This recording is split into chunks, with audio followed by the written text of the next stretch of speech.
تو رفتی؟ خدا را شکر سلامت باشی. خودت چی حال داری؟ شکر است. کجا هستی؟ نیستی که؟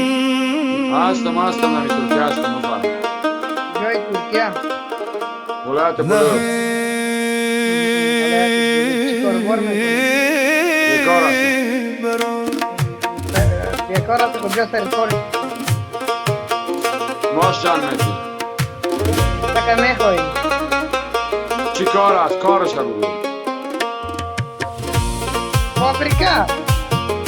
چی کار است؟ فابریکه است. کار چی است؟ همین ما که بهم چی کار است؟ بگی کتا است. چه کار دوست داری؟ اولین بار که صدایت را شنیدم، پشت صفحه در فضای مجازی دیدم. نه رفیق بودیم و نه آشنا، هر کدام داشتیم دنیای جدا. گاهی حرفا ساده میگذشت، گاهی بحث میان ما میگست.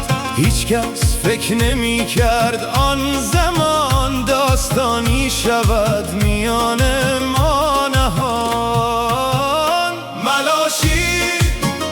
ملاشی یادم است آن روزهای دیر، از یک سلام ساده شروع شد راهی که هوتل است، فابریکه است، نانبایی هست.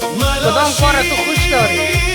نانبایی مرا نمیگره که مثلا نیمه کلمه کم نمیکنم. ملالا 10,000 بده من نمیکنم.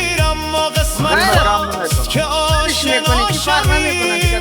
کمکم از دل به دل پیدا یک دارم یا 10,000 مال بسه من مویمه کم نمیکنم. قبول داری؟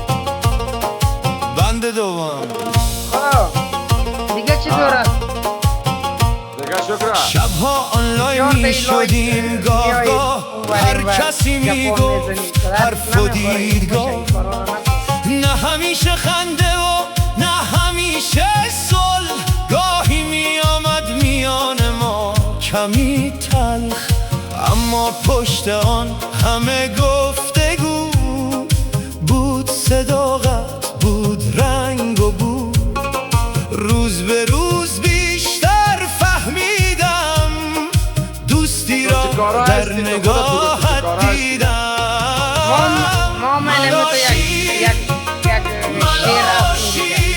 یادم است آن روزهای دیر، از یک سلام ساده شروع شد راهی که امروز پر از نور شد.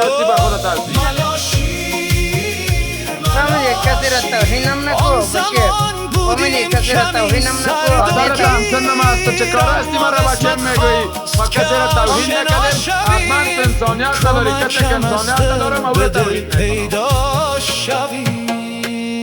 زندگی عجیب است ای رفیق، گاهی نزدیک می کند دو طریق. آن که روزی فقط یک نام بود، امروز چون برادر در کنارم بود. از همان تماس و گفتگوی اول تا رسیدن به روزهای کامل، خاطره ها مانده در ذهن ما، قصه های شیرین برای فردا. نمیدانستیم چه خواهد شد، نمیدانستیم دلها یکی شود. فقط یک تماس در یک شب سرنوشت آورد دو دوست را گرد. ملاشی رفیق امروزو یاد دیروز، از فضای مجازی تا دوستی ساختیم با هم. تو انسانات داری برید گذشتی که فقط میرسی موهای کسوال. فهمیدی تو با یک بریتاج مردم توهین کرده. تو چی کس هستی؟ تو چی هستی؟ ترانه از نجیب بروتا برای رفیقی که امروز عزیز است. دیگه هم خنده کرده بفرمان الله